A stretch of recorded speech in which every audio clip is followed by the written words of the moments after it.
Hi everyone, my name is Tiara Elyse Watkins, and I am the writer of Cut. So Cut follows a young Black woman who goes to the hair salon and leaves with an unexpected wound, prompting her to seek revenge against her hairstylist to get even, literally. So this short was inspired by my my own hair journey. And there's a lot of external pressure about Black women's hair. There's a lot of stereotypes and judgment and conversation, but at the same time, there is an internal journey that we each have of just trying to figure out what works. And there are so many obstacles, and it takes so many years, and it's really difficult just to figure that out. And at the same time, it's easier for some people and a lot more difficult for others. So this story explores a lot of that. I don't want to give too much away, but without further ado, I would like to present to you Cut. Alrighty. Hello, everyone. My name is Tiara Elyse Watkins. I am the writer of Cut, and here is my cast, so I'll let them introduce themselves. Hi, my name is Paris. I am reading for Tony. Hi, my name is Jalen. I'm reading for Michelle. Hi, my name is Drew. I'm reading for Sophie. And hi, my name is Joe, and I'm reading for the police officer. Exterior hair salon morning. The local hair salon. Similar to many salons in a moderately sized town, this salon is located in an almost abandoned strip mall in a quiet, somewhat suburban town. Interior hair salon morning. The salon is small. The whole space can be seen from the front door. Few clients are present, most on their phones, as hairstylists tend to them. A place that 20 years ago would have been filled with laughter and conversation is now dreary and uninspiring. A TV plays quietly in the background, and there is a soft hum from a standing fan. Interior hair salon morning. Tony, 26, African-American woman, sits with perfect posture in a salon chair. She is dressed business casual and holds her name brand purse on her lap. Tony's hair rests right below her shoulders.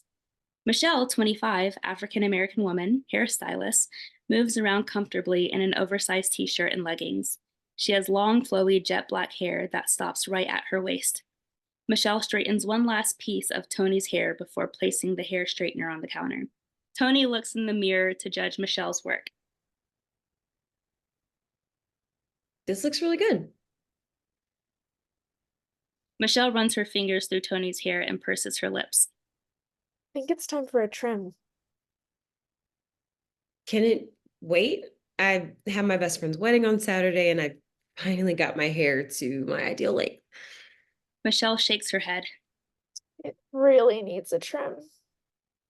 Really? It will look so much better, I promise. Tony hesitates. You're only gonna cut a little bit, right? Michelle demonstrates where she will cut the hair. She places her fingers about 1.5 inches from the bottom. This much? That's too much. Michelle glides her fingers down a little. Here? Tony tries to imagine the look on her. I don't know. Trust me, it'll be fine. Michelle turns the chair around and starts to cut. Tony is nervous. She winces at each passing cut. Michelle cuts one side and then the other. She compares the length of each side. Ooh. She made a mistake. She knows it. She keeps cutting. Okay. Michelle slaps a big fake smile on her face. Michelle finishes styling the hair.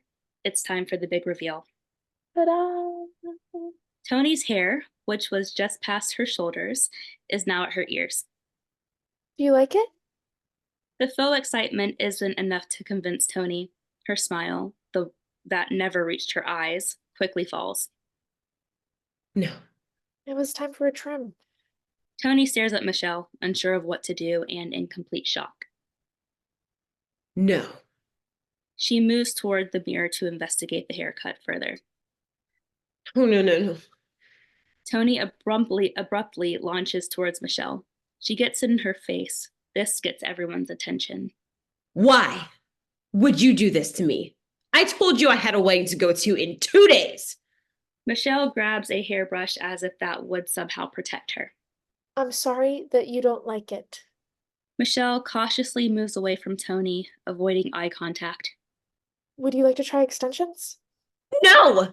I want my hair back. Can you give that to me? I'm sorry. It was supposed to be a fucking trim, and you clearly cut my hair off. Tony seeing her reflection in a mirror across the room, and she attempts to hold back her tears. She quickly walks towards the door to leave. Tony, you still have to pay. Tony turns. Seriously, Michelle? Tony's eyes well up with tears like a child's. I can take $20 off for the trim, but Cut. The haircut that I did not ask for. I still need payment for the other services. Tony feels the eyes of the other patrons and hairstylists on her.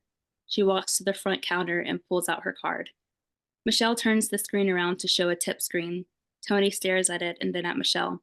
She tips 15%, and tears fall down her face. Tony snatches her receipt and leaves, utterly defeated. Interior, exterior, salon, parking lot, car, continuous. As Tony exits the salon, her phone rings. It's Sophie, 26, Caucasian woman, on a video call. Tony jumps into her car and reluctantly answers the call. Hey, maid of honor. So, Sophie gasps. oh my gosh, what did you do to your hair? Tony holds back her tears.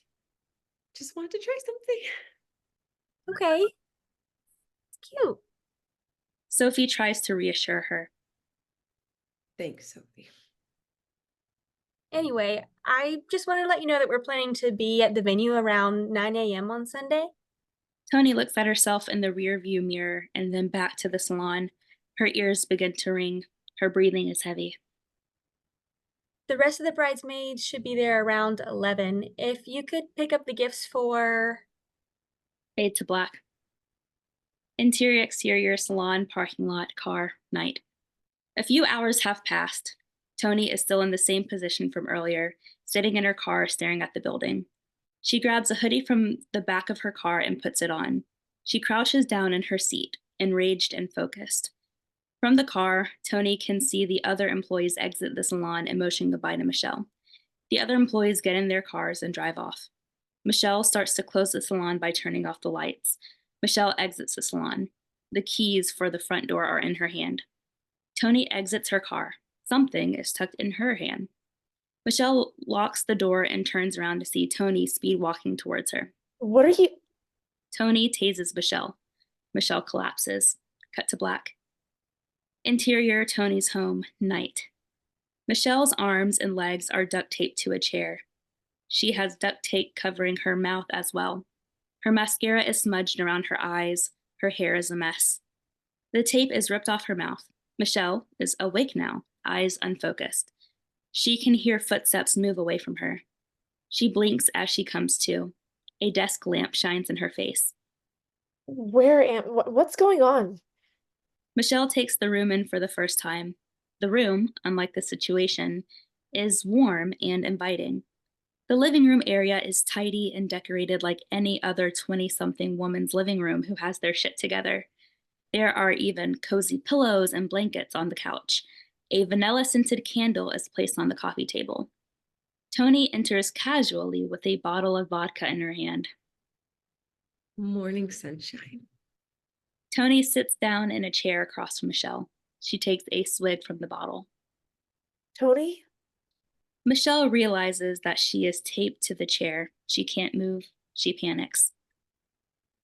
What are you doing? Let me out of here. Tony is amused by Michelle's request. Well, you want me to do what you say? I think I'm just gonna do what I want. I'm sorry, okay? Oh, you're not forgiven. Tony, this is crazy. Tony leans forward. Are you calling me crazy? This tactic isn't working. Michelle tries another. I'm so sorry. What can I do? Do you want a refund? You think this is about the money? No, I I messed up and I'm sorry. Please, I'm so sorry. Tony launches out of her seat. Michelle tries to retreat. You think sorry is gonna fix this? Tony steps back and walks past her to a mirror on the wall. She studies her reflection. I can't believe this is happening to me again. Michelle tries to catch her breath and remain calm. I know it's not what you wanted, but it doesn't look bad. Tony's face hardens. She faces Michelle. My hair is gone. All my life. I've been judged because of my hair, and I am exhausted. I was going to show me, that it's possible. It just takes time. 26 years, in fact. You just have to find what works for you. Relaxers, cut. Wigs, cut. Braids, cut. Weave, cut. Natural, cut. 26 years. And I finally got there. And you just cut. I said no. And you said, please let me. It'll look better, I promise. Tony gets in Michelle's face. Does this look better to you? Tony waits for a response. Does it? Tony backs away. She grabs the bottle and takes another sip. I finally felt proud. My hard work paid off. I was ready to show it off, show the world. Tony turns dark. You took that from me. Tony retreats. Michelle scans the room for something, anything that could help her out of the situation. Why'd you become a hairstylist? Michelle struggles to find her voice. So I could help women feel good about themselves. Tony burst out laughing. You're funny. Embarrassed, Michelle tries to laugh as well. The laughter dies down. Tony, I can acknowledge that I messed up, and I am sorry, but it was an honest mistake. Michelle clears her throat. I hate seeing you upset and knowing that I was the cause of it. It makes me feel so much worse. If there is anything I can do, I'll do it. I understand that hair is a part of our identity. However, hair is hair, and we shouldn't get too attached to how our hair looks. Long, short, curly, straight, purple, gray. It shouldn't matter this much. Believe it or not, you look beautiful, Tony, no matter what your hair looks like. Also, you can still reach your hair goals. It's not too late, and it will grow back. Tony takes in Michelle's words. She then nods in agreement. Yeah. It'll grow back. It will. You're right. It's just hair. Yeah, it's just hair. It'll grow back. It will. Tony giggles as if relieved from the situation. You want a drink? Michelle is afraid to refuse. Yes. Tony walks over, off balance. She takes Michelle's face in her hand. Open. Tony's smile is genuine, trusting. Michelle hesitantly opens her mouth. Tony pours. She keeps going. Michelle tries to protest. After too long, Tony stops. Michelle gasps for air. Tony takes another sip and disappears to the kitchen. Drawers and cabinets can be heard opening and slamming shut. Tony returns with something in her hand. What is it worth to you? Tony is drunk. So is Michelle now. What is what worth? Tony reveals the kitchen scissors in her hand. Your hair. Tony takes a step towards her. No, please don't. Sorry? Tony, Tony fakes pity for Michelle. Are you scared? stop. But it's just hair. Tony moves her fingers through Michelle's hair. Get away from me. Tony shushes her. It'll be okay. It's just a trim. Tony, stop it right now. Michelle tries to break out of her restraints. Trust me, it'll look good. Tony, stop. Stop it. Tony grabs a chunk of the hair and cuts. Michelle sees a chunk of her hair fall in her lap. She screams. Fade out. Interior, Tony's home desk. Tony is passed out on the couch with the bottle of vodka and scissors sprawled out next to her. Her snoring comes and goes. Her hair litters the floor. Michelle, still in her seat, is startled awake. She looks around to see Tony still asleep. Michelle quickly begins to work on freeing herself from the duct tape. She manages to find the end of the tape and frees her hands, then her feet. Michelle slowly makes her way to the door.